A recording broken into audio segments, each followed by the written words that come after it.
네. 자, 안녕하십니까? 자, 그러면 이번 시간에는 형사동법상의 불이익 변경 금지 원칙부터 살펴보도록 하겠습니다. 이 불이익 변경 금지 원칙은 우리 사례를 공부하면서도 몇 번 말씀드렸던 내용인데요.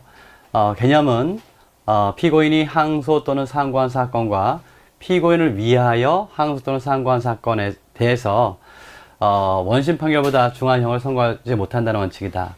여기서 중요한 것은요, 두 가지인데, 항소 및 상고, 즉 상소 사건이죠. 피고인이 상소한 것과 이건 피고인을 위하여 한 건 검사가 한 거죠. 검사가 상소한 사건이긴 하지만 피고인을 위해서 상소한 사건에서는 여기서 중요한 것이 중한형을 선고하지 못한다는 거예요. 중한형을. 그러니까 죄의 명이 뭐 절도죄에서 강도죄로 바뀌었다. 이건 가능합니다만 형 자체는 중한형을 선고하지 못한다. 이 얘기입니다. 아시겠죠? 이걸 왜 뒀을까? 여기에 대해서 여러 가지 논의가 있습니다만 기본적으로는 피고인이 중형 변경의 위험으로 인해서 상소 제기를 포기하는 것을 방지한다. 이른바 피고인의 뭐를 보장하기 위한 거예요? 상소권을 보장하기 위한 것이다. 라고 보는 것이 일반적 견해입니다. 자, 적용 범위가 나옵니다만 간단하게 보시면 돼요. 이건 객관식용이니까 그냥 여러분들 객관식을 대비한다는 마음으로 좀 보시면 좋겠습니다. 피고인이 상소한 사건, 또 피고인을 위하여 상소한 사건이다. 요 두 가지 앞에 개념에서 나왔던 거예요. 자, 그 다음에 상소한 사건이 된다. 상소라고 하는 개념이 나오는데요. 상소라고 하는 개념은 어떤 개념이냐면 종국 판결에 대해서 상급법원에 불복을 신청한 사건을 우리가 상소라고 해요. 그러니까 이 상소의 개념적 요소에는 상급법원이라는 개념이 등장해야 됩니다. 상급법원. 그러니까 우리가 약식 명령에 대해서 정시재판을 청구했다라고 할 때 정시재판 청구는 상소가 아닌 거죠. 왜냐? 약식 명령 사건과 정시재판 청구 사건은 다 1심이기 때문에 상소 사건이 아니에요. 이해하시겠죠? 네. 종국 판결에 대한 것이라는 점도 여러분들 기억해 주시고, 자, 항고 사건은 어떻게 될 것인가? 우리 항고 사건은 어떤 걸 우리가 항고 사건이라고 하죠? 법원의 결정에 대한 불복 사건이죠. 결정에 대한 불복 사건. 이건 원칙적으로 적용이 없다. 왜냐하면 명문 규정이 없기 때문에 적용이 없다. 이렇게 보시면 되겠습니다. 대개 이제 이 결정 사건은 뭐죠? 소송 중의 재판, 소송 절차에 관한 재판이기 때문에 불이익 재판이라고 하는 개념이 등장하기가 좀 어렵겠죠. 또 그 다음에 파기환송이나 파기이송 사건. 우리가 상소를 했다가 파기환송이라고 하는 것은 다시 원심법원으로 돌려보내는 것이고, 파기이송이라고 하는 것은 관할 위반 사건일 때 관할권을 갖고 있는 법원에 보내는 것을 파기이송이라고 하죠. 여긴 파기환송이나 파기이송은 두 개의 판결이 있는 거죠. 파기 판결이 있고 환송 판결이 있고, 파기 판결이 있고 이송 판결이 있는 거죠. 자, 이럴 경우 원심 판결을 계속 심리함으로 상소범에 볼 수 없죠. 따라서 상소법원이라 볼 수 없지만 기본적으로 파기 재판과 구별할 필요가 없고 피고인이 상소권 보장하는 측면에서는 긍정하는 통설과 판례다. 자, 이게 어떤 개념이냐면 이렇게 생각하시면 돼요. 1심에서 판결이 났어요. 그래서 피고인이 2심으로 항소를 피고인만이 했습니다. 여기서 파기를 했단 말이죠. 파기해서 환송했다 이거죠. 근데 이거 1심 사건에서 1심 법원에서 원래 판결한 내용보다 피고인에게 불리한 재판을 한다면 그럼 결과적으로 항소를 제기하기 어려울 거 아니에요? 그렇죠. 상소권이 보장된다고 보기 어렵죠. 그래서 기본적으로 파기 환송됐다 또는 파기 이송됐을 경우에 원심 판결보다 이게 상소라고 보기는 어렵지만 원심 판결보다 중형을 선고한다면 결과적으로는 피고인이 항소하는 것을 막게 되는 거죠. 그래서 여기에서도 적용이 되겠다. 이거 객관식에서 아주 많이 나오는 거니까 잘 기억해 주시기 바랍니다. 자, 그 다음 약식 명령에 대한 정시재판 청구 이건데요. 여기는 앞서 얘기했던 것처럼 상소가 아니에요. 상소가 아니기 때문에 상소에 관한 원칙, 즉 불이익변경금지원칙은 적용이 되지 않습니다. 그래서 우리 형사소송법은 별도의 규정을 둔 거예요. 그래서 457조의 2 여기에서 별도의 규정을 뒀다. 그래서 정시판의 경우에도 불이익변경금지원칙이 적용이 된다. 이렇게 이해하시면 되겠습니다. 자, 먼저 세부적인 내용으로 대상이 뭐냐 이건데 형의 선고다 그랬죠? 중한형을 선고할 수 없다. 그죠? 그렇기 때문에 원심의 수위 인정한 사실 인정이나 법령 적용, 죄명, 특히 죄명 같은 경우에 중하게 변경된다 하더라도 이건 상관이 없습니다. 결과적으로 절도죄에서 강도죄로 바뀌었다. 중한형이죠. 죄명이죠. 그렇지만 형 자체가 원심보다 더 중하지 않는다라고 한다면 불이익변경금지원칙에 저촉되는 것은 아니다. 이런 얘기입니다. 그 다음에 형이라고 하는 것은 뭘까?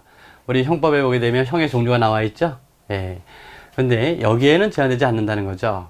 그래서 실질적으로 피고인에게 불이익을 처물이면 모두 포함되겠다. 어떤 거죠? 추징이라든지 미결공일수 산입이라든지.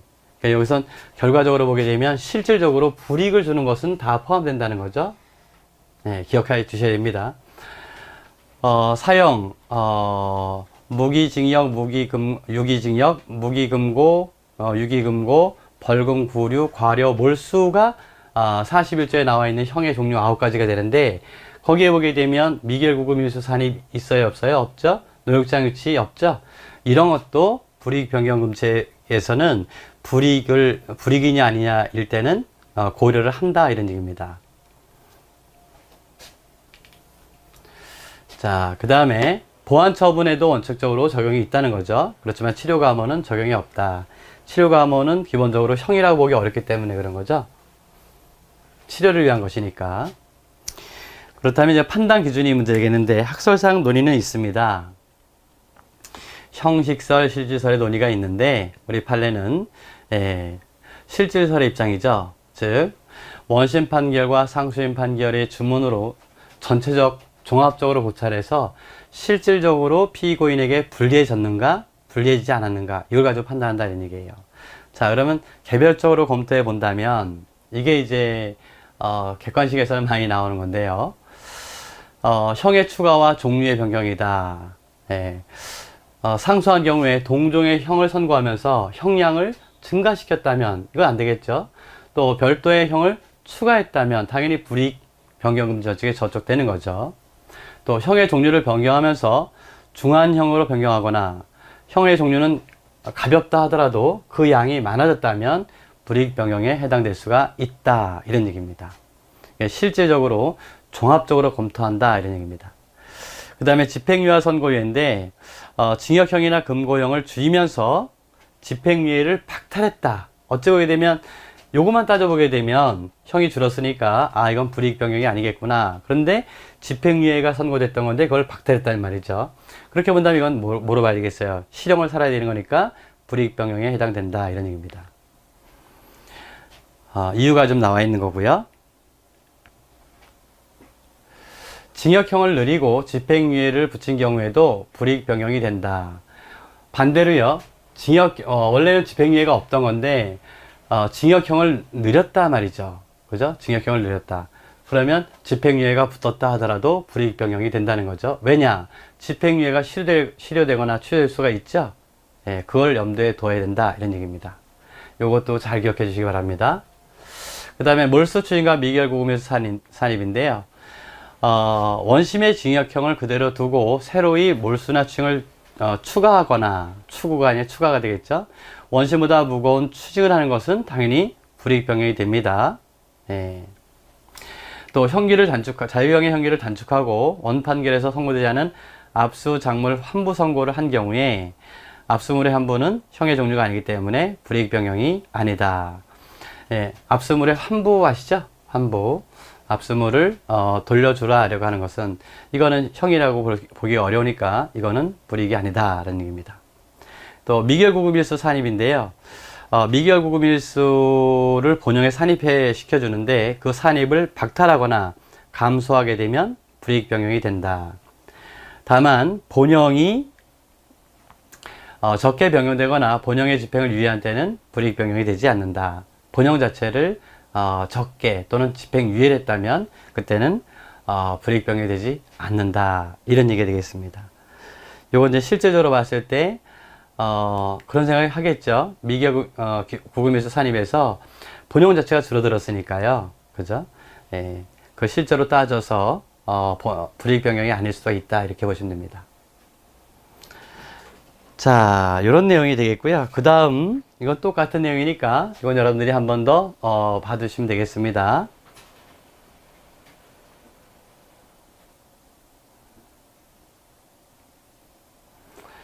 그 다음에 10번 주제 파기 환송 판결의 구속력 이거에 대해서 논하시오.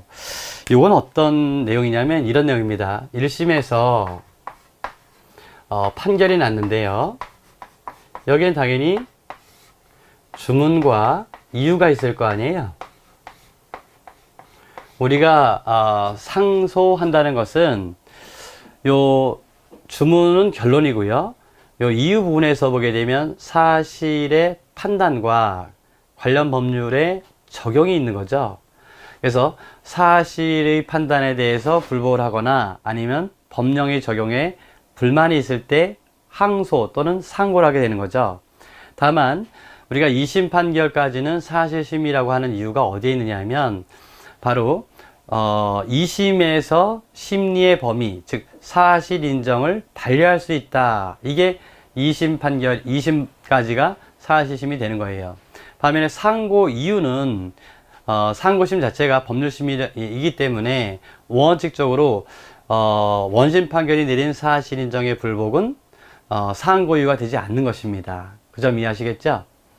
자, 어쨌든 그 이유에 불복이 있어서 2심으로 항소를 했는데 2심에서 어떻게 판결했냐면 1심 판결을 파기하고 그 다음에 환송 판결을 내렸다.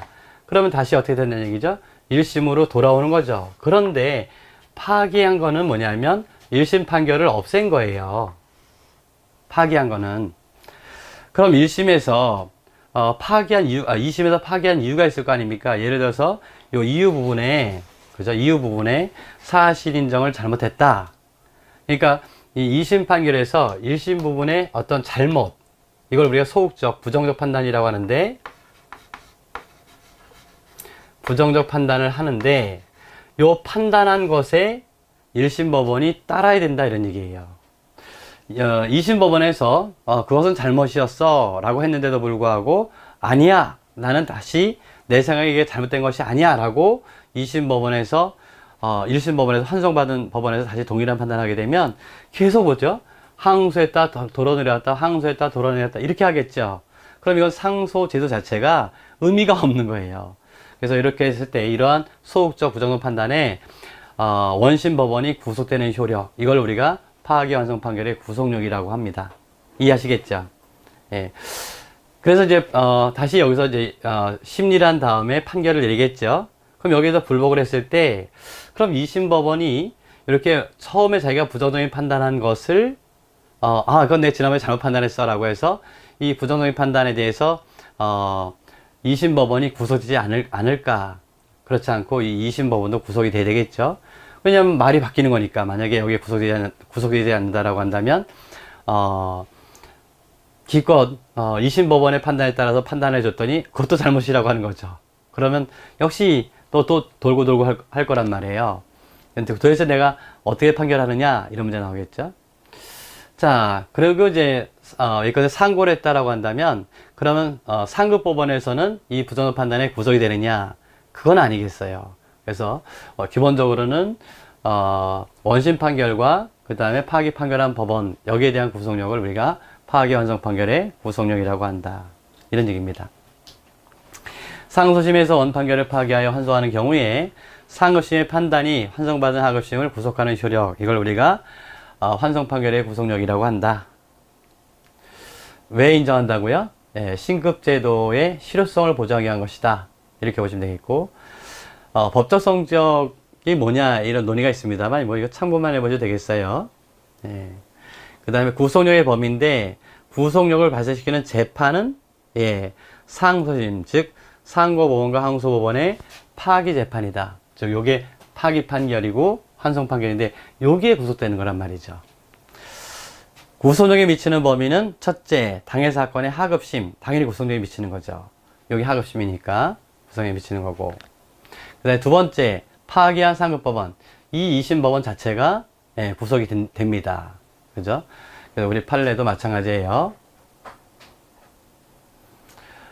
판례는 파기 완성받은 법원은 그 사건 처리에 있어 상고법원의 파기 이유로 한 사실상 및 법률상 판단에 기속되며 이렇게 되어 있죠. 구속이 돼야 됩니다. 반면에 대법원 전환비차의 판단 대상이 되는 경우에 대법원도 구속을 시킬 것이냐 이건데 그렇지는 않죠.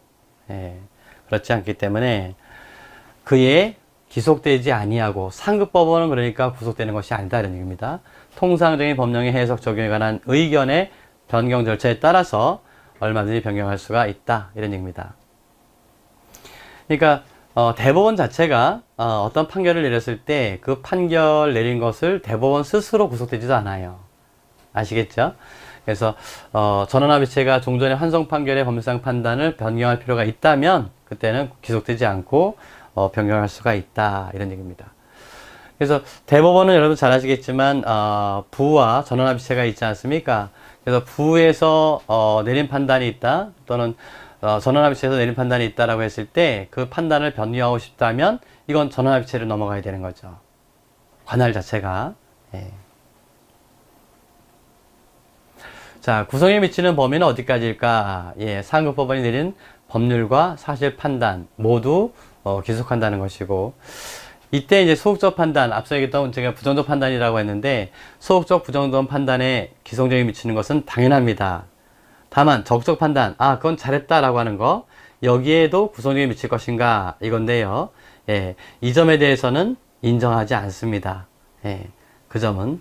그러니까 1심, 원심 법원의 판단이 잘못되었다라고 하는 부분에 구성력이 미치는 거지 잘됐다라고 하는 부분에 구성력이 미치는 것은 아니다라는 얘기죠. 자, 그 다음에 환송이나 이송된 후에 새로운 사실과 증거가 나왔다면 그때는 기속력은 배제되겠죠. 원래는 어떤 사실을 전제로 해서 어떤 증거를 전제로 해서 판단을 내렸는데 그 판단이 좀 미흡했다는 거죠. 근데 새로운 증거가 나와서 그 사실을 뒷받침했다면 그러면 파기 판결의 기속력은 배제된다 이런 얘기가 되겠습니다. 그러니까 새로운 사정이 변경됐다 이렇게 봐야 되겠죠. 자, 이렇게 보시면 되겠습니다. 자, 그 다음에 항소 이유 다시 나왔는데요. 이건 2015년 사무관 시험에 나와 있는데, 자, 우리가 지난 시간에 항소 이유에 대해서 언제까지 해야 된다는 거 우리가 알고 있어요. 소송 기록이 접수됐음을 통지받은 날로부터 20일 이내다. 특히 피고인 보호의 관점에서 변호인이 항소 유서를 그 기간 내에 제출하지 않았을 때 어떻게 할 것이냐에 대한 논의를 우리가 지난 시간에 충분히 했어요. 그 내용입니다. 1심 법원은 성폭력 범죄 처벌되는 특례법 위반 죄로 기소된 피고인에게 벌금 100만 원의 형의 선고를 유예하는 판결을 하면서 신상정보 등록 대상자라는 사실 및 제출 의무가 있음을 고지하지 아니했어요. 이에 검사는 법원이 피고인에게 신상정보 제출 의무 등을 고지하지 아니했다는 이유로 이유와 양형부당을 이유로 항소하게 됩니다. 이러한 전제에서 선고유예 판결과 신상정보 등록 대상자 신상정보 제출 의무 사이의 관계를 설명하시오. 그래서 선고유예 판결할 때 신상정보 등록 대상자의 신상정보 제출 의무를 명시해야 되느냐, 같이 선고해야 되느냐의 문제가 되겠어요. 두 번째는 검사의 법리 오해에 관한 항소 이유가 과연 적법한 거냐, 이게 항소 이유로 타당한 거냐 이런 얘기예요. 이 사안에서 항소법원이 판결 시 취해야 할 조치를 설명하라. 피고인은 항소하지 않았고 검사의 양형부당 주장은 받아들이지 않은 경우를 전제로 해라 이런 얘기입니다. 이런 사안에서 항소법원은 어떤 조치를 취해야 될 것이냐 이런 얘기가 되겠습니다. 뭐 항소유가 뭔지는 분명히 아셨죠? 신상 정보 제출 의무 등을 고지하지 아니하였다는 거, 즉 법리 오해 및 양형 부당을 이유로 항소했다는 건데, 이런 전제에서 살펴보죠. 자, 첫 번째, 그 제출 의무와 관련해서 논의한 겁니다. 이에 대해서 우리 판례는 어떻게 보고 있는가? 자, 여기 보시게 되면 등록 대상자의 신상정보 제출 의무는 법원이 별도로 부과하는 것이 아니라 등록 대상 성범죄로 유죄 판결이 확정되면 성폭력특례법의 규정에 따라 당연히 발생하는 것이다 이거죠. 선고를 해야 등록을 하는 것이 아니라 이런 유죄 판결이 나오게 되면 법에 규정된 요건을 충족하기 때문에 당연히 발생하는 것이다. 따라서 위 유죄 판결에서 선고의 판결이 제외된다고 볼 수가 없다. 그렇게 본다면 등록 대상 성범죄에 대하여 선고의 판결이 있는 경우 선고의 판결이 확정됨으로써 곧바로 등록 대상자로 대해서 신상 정보를 제출할 의무를 지게 되고, 다만 선고의 판결이 확정 후 2년이 경과해서 면소된 것으로 간주되게 되면 그때는 제출 의무가 소멸한다. 이런 얘기예요. 자, 이런 판례에 따라 보게 되면 이때 선고에 판결할 때 신상정보 제출 의무가 있는 거예요, 없는 거예요? 선고의 판결로 신상정보 제출 의무가 발생하는 것이지 법원이 고지가 있어야 되는 것은 아니다라는 얘기입니다. 자, 그 질문을 다시 한번 볼까요?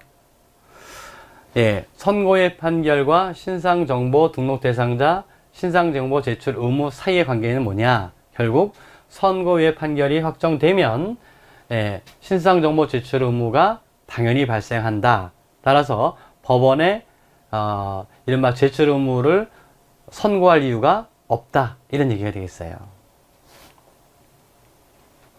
자, 두 번째입니다. 요 두 번째의 질문은 과연 이것이 적법한 항소 이유가 되는 거냐 이런 얘기죠. 이제 여러분들 감 잡으셨겠지만 결국은 신상정보 제출 의무라고 하는 것은 법원이 부과하는 것이 아니라 법률에 의해서 당연히 발생하는 것이죠. 따라서 법원이 유죄 판결을 선고하면서 고지를 누락하거나 고지한 신상정보 제출 의무 대상이나 내용 등에 잘못이 있다 하더라도 그러한 취지의 상고 이유는 판결에 영향을 미치는 사항이 아니죠. 따라 상고이유가 되지 못한다 이런 얘기입니다. 결과적으로 좀 전에 봤던 것처럼 선고의 판결이 확정되면 제출 의무가 발생하는 것이니 비록 제출 의무에 대한 선고가 없다 하더라도 법원이 선고할 이유가 법적인 의무가 없는 거죠. 그렇게 본다면 선고하지 아니하였다는 것이 상소유가 되지는 않는다 이런 얘기 되겠습니다. 자, 세 번째, 그럼 이럴 때 법원이 취할 조치는 뭘까 이거죠. 만약에 유죄 판결을 선고하면서 고지를 누락하거나 신상정보 제출 의무 대상이나 내용이 잘못이 있더라도 그 법원은 적법한 내용으로 수정하여 다시 신상정보 제출 의무를 고지할 수 있고, 상업시 법원도 그 사유로 판결을 파기할 필요 없이 적법한 내용의 신상정보 제출 의무 등을 새로 고지하면 족하겠다. 그러니까 결국 법원은 상급 법원은, 즉 항소를 받은 법원은 원심 판결을 항소유가 적법하지 않으니까 그 적법하지 않은 항소 이유를 들어서 원심 판결을 파기할 필요는 없고, 그렇다면 이때 적법한 고지를 해주면 되겠다. 파기할 이유 없이 적법한 고지를 하면 족하겠다. 이런 얘기가 되겠습니다. 자, 이해하시겠죠? 자, 그 다음에 이제 비상구제 절차입니다. 우리가 상소 및 비상구제 절차, 특별 절차 이 마지막 단원이 되겠는데요. 이 비상구제 절차는 대개 비상상고하고 재심이 나오죠. 비상상고는 이제 법령의 적용을 잘못했을 때 검찰총장이 다투는 불복 절차가 되겠고요. 그 다음에 이제 재심이라고 하는 것은 사실인적 잘못이 있을 때 그때 확정 판결에 대해서 다투는 비상구제 절차를 우리가 재심이다 이렇게 얘기를 하게 됩니다. 자, 그럼 사례를 한번 볼까요? 피고인은 혼인비자 간음죄로, 이 혼인비자 간음죄는 지금은 뭐죠? 위헌결정 받았죠? 예, 그 내용입니다. 그래서 1심에서는 징역 10월, 항소심에서 항소기각 판결을 선고받았는데 대법원에서 상고기각 판결이 선고되었습니다. 76년에 선고됐군요. 그런데 이 혼인비자 간음죄 부분에 대해서는 2002년 10월 31일자 헌재 구구헌바 40 등 결정에서 합헌으로 됐다가 99년에 와서, 그죠? 99년에 와서 위헌으로 선언을 하게 됩니다. 이때 피고인이 위확정 판결에 대해서 재심을 청구할 수 있는지 여부를 논하시오.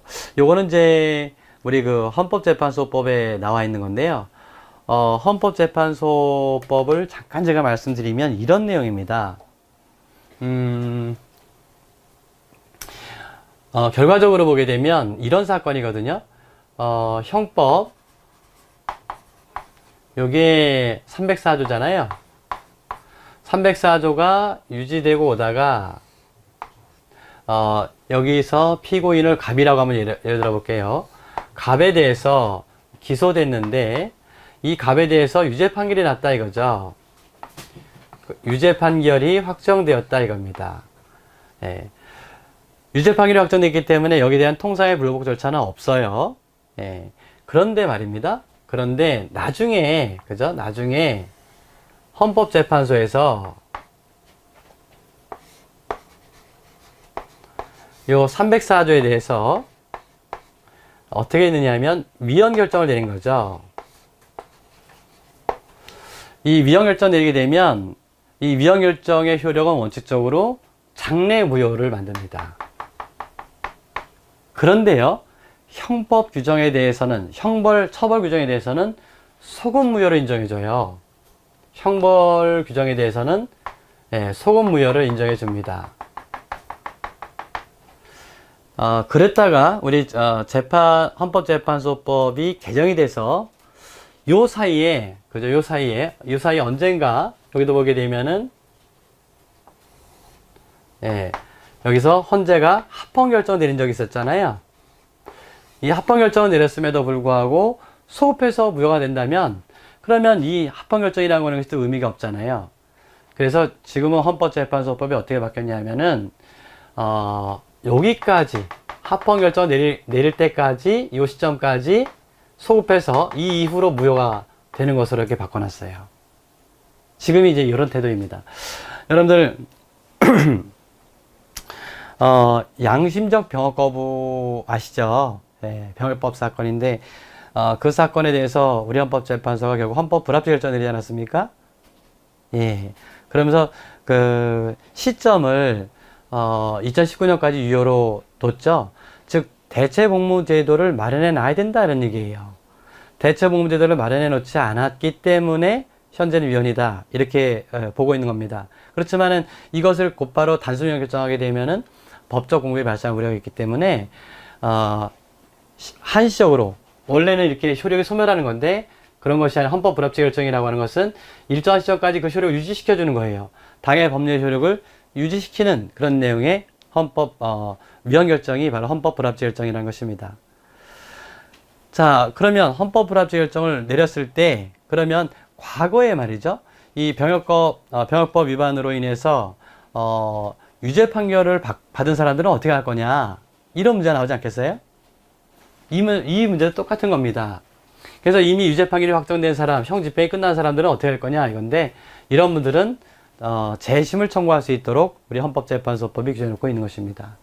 그래서 이건 재심을 청구할 수 있어요. 헌재법에 의해서.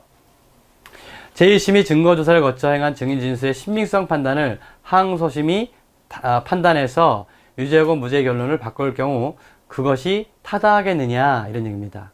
이거는 뭐와 관련된 거냐면 원래 항소심의 구조가 뭐냐 지난번에 우리가 말씀드렸던 것처럼 사후심이냐 속심이냐 복심이냐 그 말씀드렸었죠. 거기에 따라서 이건 결론이 달라지는 겁니다.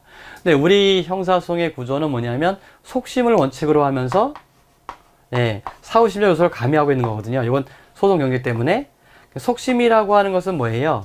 이어서 속편으로 생각하시면 되죠. 우리가 월요일 날 월화 드라마가 있는데 월요일 날 드라마가 끝나면 그 다음에 화요일 날 다시 이어서 하는 거죠. 항소심의 구조가 그런 거다 이런 얘기예요. 예, 그렇다면 이어서 하기 때문에 새로운 사실을 가지고 심리할 수가 있게 됩니다. 1심에서 월요일 날 본 드라마를 다시 재방송하는 것이 아니라 월요일 날 본 드라마에 이어서 새로운 사실을 가지고 이야기를 가지고 이야기하는 거예요. 자, 그러다 보니까 월요일 날 나왔던 드라마의 내용이 변경될 수 있어요, 없어요? 예, 원래 둘이 뭐 약혼하기로 했는데 새로운 그 약혼자의 어떤 과거의 비리가 나왔기 때문에 이 약혼을 깰 수도 있죠.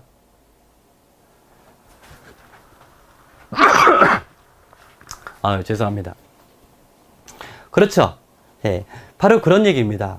그렇게 본다면 이게 무슨 얘기냐면 1심 법원에서 내린 사실인정에 대한 심증, 이 법관의 심증이 그대로 이어받아서 고등법원, 즉 항소심의 법관이 그걸 그대로 승계해서 바꾸지 않고 그대로 가지고 있어야 되느냐, 그게 아니라 새로운 사실을 접했을 때 원심법원에서 갖고 있던 심증을 달리 변경할 수 있느냐, 이 문제인데 당연히 어떻게 봐야 되겠어요? 후자로 봐야 되겠죠. 그죠? 변경할 수가 있는 거다. 이렇게 봐야 되겠습니다. 그래서 이건 구조, 항소심의 구조와 관련되어 있다라는 점만 이해하시면 되겠습니다. 자, 볼까요? 예. 그래서 이거 헌재법 37조상의 재심 문제, 재심 사유가 되죠? 그래서 법률에 대한 위헌 결정으로 재심 사유로 도입하고 있다. 헌법재판소에 의해서 위헌으로 결정된 형벌에 관한 법률 또는 법률 조항은 소급하여 그 효력을 상실하게 되는데, 원칙적으로요. 이때 위헌으로 결정된 법률 또는 법률 조항에 근거한 확정 판결에 대해서는 재심을 청구할 수 있도록 규정해 놓고 있어요. 물론 이때는 형사소송법 규정이 준용이 됩니다.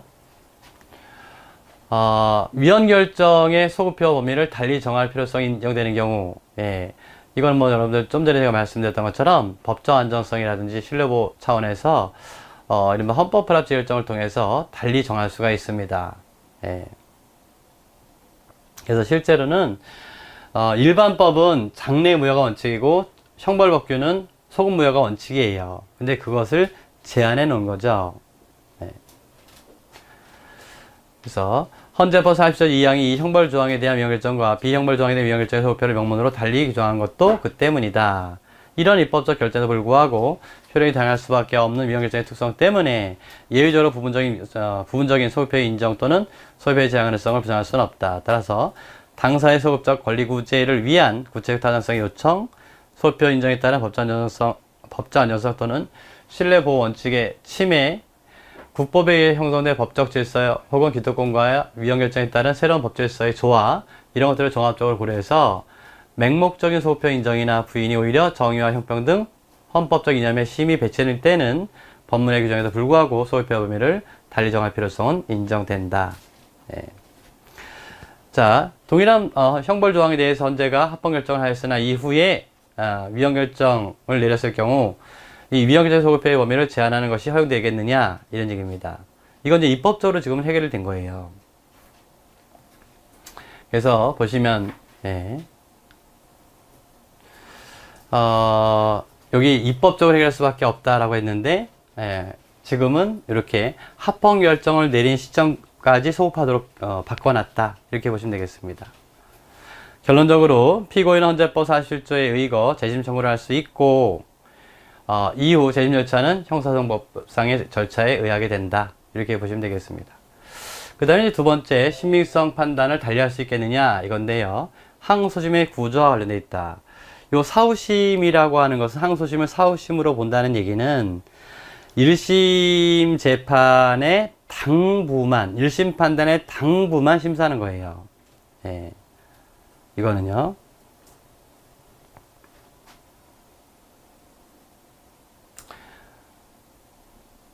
여기 사후심으로 본다는 그 개념이, 사후심이 뭐냐라는 개념이 안 나와 있는데요. 예. 사후심은 뭐라 그랬어요? 1심 판결의 당부만 심사하는 겁니다. 그러니까 이건 뭐냐면 새로운 자료를 가지고 판단하는 것이 아니라 1심에서 내린 판단을, 그죠? 1심에서 내린 판단을 1심에서 판단한 자료를 근거로 해서 다시 판단해 보는 거예요. 아시겠죠? 이게 사후심이에요. 이게 사후심이다.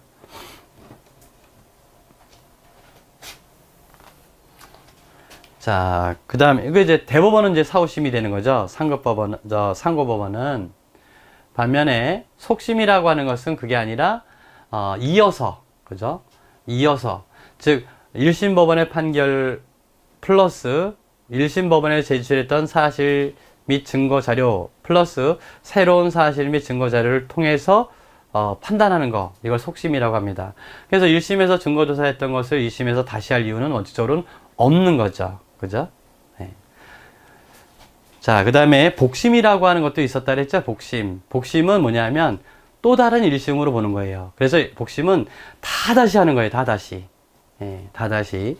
아마 월요 드라마를 못 봤나 보죠? 그래서 그럴 때는 월요 드라마를 처음부터 다시, 월요일 방송한 것을 다시 처음부터 보는 거.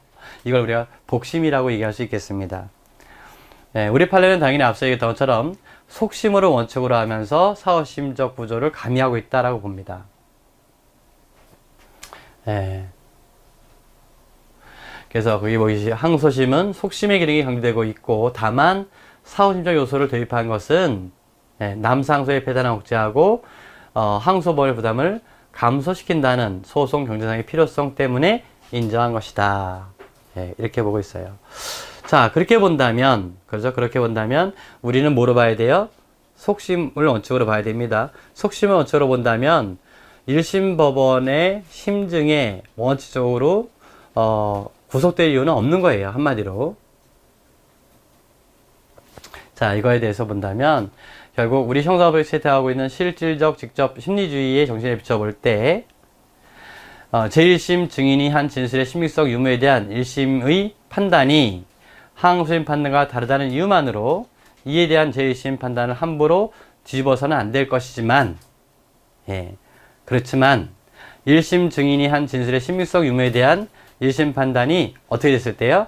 명백하게 잘못되었다면, 또는 제1심의 증거조사 결과와 항소심 변론정시까지 추가로 이루어진 증거조사 결과를 종합하면 제1심 증인이 한 진술의 신빙성 유무에 대한 1심 판단을 그대로 유지하는 것이 현저히 부당하다.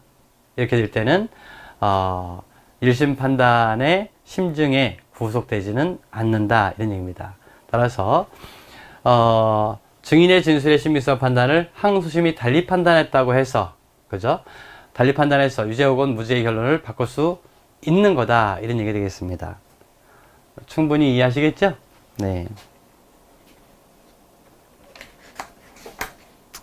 자, 그 다음에 재판의 집행과 형사보상인데요. 요 부분은 여러분들이 한번 쭉 한번 읽어보시죠.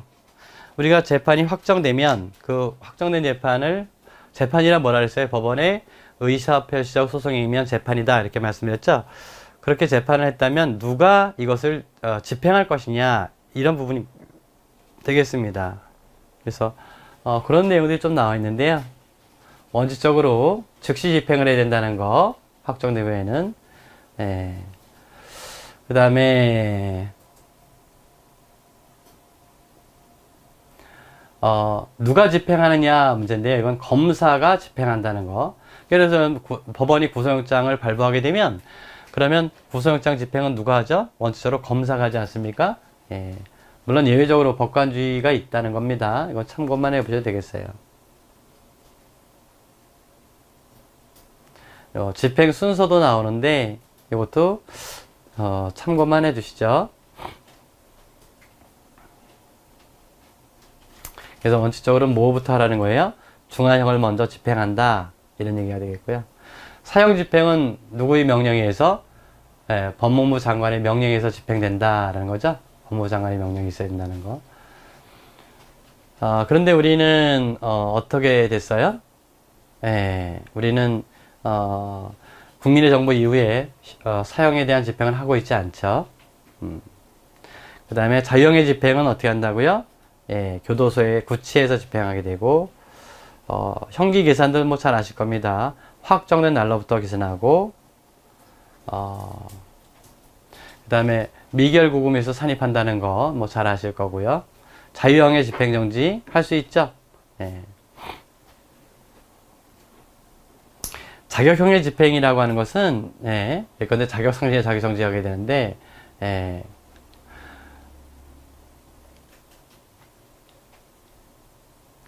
예컨대 예, 여기 수용자 원부에 기재하고 그 등본을 형의 선고를 받은 자의 본적자 주거지 시음면장에게 송부한다. 그래야만 예컨대 선호권이나 또는 피선호권을 제한하는 효력이 발생하지 않겠어요? 그걸 알 수 있지 않겠습니까? 예, 이런 절차가 되겠고요. 자, 나머지도 한번 쭉 여러분들이 읽어만 보시면 될 것 같습니다.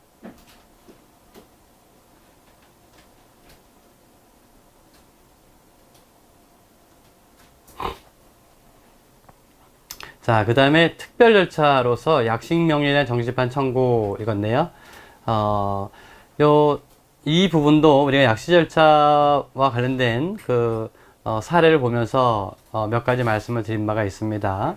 그래서 뭐 잘 아시겠지만 약식명령은 원칙적으로 공소 제기를 하면서 약식명령 청구서를 같이 제출하는 거죠.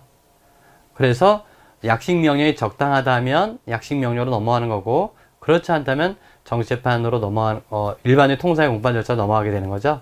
그래서 약식명령으로 넘어왔다 이겁니다. 그래서 약식명령이 약식 절차 넘어왔는데 약식명령이 내려졌다면 이거에 대해서 불복 구제 절차가 바로 정식재판 청구 아니겠어요? 예, 그 얘기가 되겠습니다.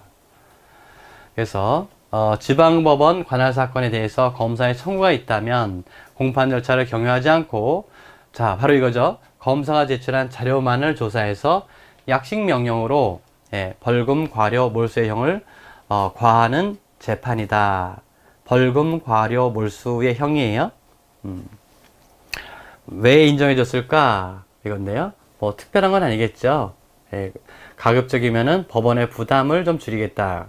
경미한 사건이기 때문에 그것이 이제 결과적으로 소송용제 이념에도 부합하고 또 피고인에게도 도움이 된다는 얘기죠. 우리 헌법재판소에서 이 양식명령에 대해서 그 위헌성 여부에 대해서 논란이 좀 있었습니다만은 우리 현재는 합헌으로 옵니다. 이른바 결과적으로 형사 피해자가 이 재판 절차에 나가서 진술할 수 없지 않습니까? 그래서 문제가 됐었는데 우리 헌법재판소는 합헌으로 봤어요. 자, 약식명령 절차의 공판 절차의 이행 사유. 앞서 얘기했던 것처럼 약식명령이라고 하는 것은 벌금, 과료, 몰수잖아요. 근데 공판 절차를 이행하는 경우는 두 가지 경우가 있다. 첫째는 그 사건이 약식명령으로 할 수 없거나 적당하지 아니하다고 인정할 때, 심리에 보니까 이 사건이 벌금, 과료, 몰수로 끝날 사건이 아니다. 이럴 경우 있죠. 또 검사나 피고인이 정식재판 청구에 의한 경우, 이건 뭐 당연하겠죠. 그래서 정식재판 청구가 있는 경우에 소송 절차가 나오는데 청구권자는 검사와 피고인이다. 그래서 검사도 정식재판을 청구할 수 있어요. 약식명령에 대해서 불복이 있다면 정식재판을 청구할 수가 있죠. 피고인은 이 정식재판 청구권을 포기할 수가 없고요. 또 객관식 문제긴 합니다만 피고인의 법정 대리인은 피고인의 의사와 관계없이 피고인의 배우자, 피고인의 변호인은 피고인의 명시적인 의사에 반하지 않는 한 독립해서 정식재판을 청구할 수가 있다는 거. 그래서 절차로 보게 되면 고지 받은 날로부터 7일이죠. 상소기한과 생각하시면 됩니다. 약식명령을 한 법원에 서면으로 제출해야 되겠고, 뭐 특별한 거 아니에요. 7일 서면. 그럴 경우 법원은 그 사유를 통지하게 되는 거고요. 그 다음에 7일 기간 내에 정식재판을 청구하지 못한 경우에는 이 기간 도가에 정당한 사유가 있을 때, 책임질 수 없는 사유가 있을 때는 상속권 회복에 관한 규정, 여기에 준용됩니다. 정식재판 청구권의 회복이라고 되어 있죠. 정식재판 청구권의 회복. 그래서 요건이 미비하였음에도 불구하고 공시 송달에 의해서 약식 명령서가 송달됐다면 정지재판 청구권이 회복이 된다. 이런 얘기입니다. 다만 정지재판 청구를 하는 경우에는 약식 명령이 고지된 사실 한 날로부터 7일 이내에 정지재판 청구권 회복 청구를 함과 동시에 청구한다. 이건 뭐 우리가 잘 알고 있는 내용이 됩니다.